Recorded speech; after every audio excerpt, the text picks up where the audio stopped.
MLA Malreddy రంగారెడ్డితో MP Chamala Kiran Kumar Reddy భేటీ అయ్యారు. MLA Malreddy Rangareddy పార్టీకి అనేక సేవలు అందించారని ఎంపీ అన్నారు.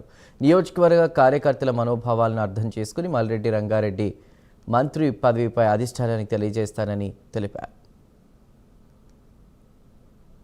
మంత్రివర్గ విస్తరణలో ముఖ్యంగా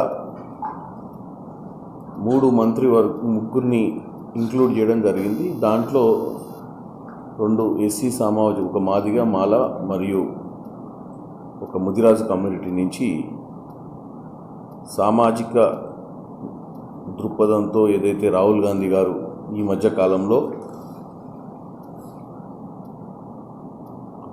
బీసీ కులగణన అలాగే రాష్ట్రంలో దళితుల వర్గీకరణ జరిగిన తర్వాత ఈ నిర్ణయం తీసుకోవడం జరిగింది. దీంట్లో ముఖ్యంగా ఇప్పుడు మనకు రంగారెడ్డి జిల్లా హైదరాబాద్కి సంబంధించినటువంటి నిర్ణయం ఏమి తీసుకోకపోవడం, ఇంకా 3 ఖాళీలు ఉండడంతో రానున్న రోజులలో, ఎందుకంటే ఇప్పుడు లోకల్ బాడీ ఎన్నికలు రూరల్ ఉన్నాయి, తర్వాత జిహెచ్ఎంసీ ఎన్నికలు కూడా ఉన్నాయి. కాబట్టి జిహెచ్ఎంసీ ఎన్నికల ముందు అంటే ఈ సంవత్సరం ఈ నెలన్నర తర్వాత ఈ లోకల్ బాడీ ఎలక్షన్లు వచ్చే నెల పెట్టే అవకాశం ఉంది.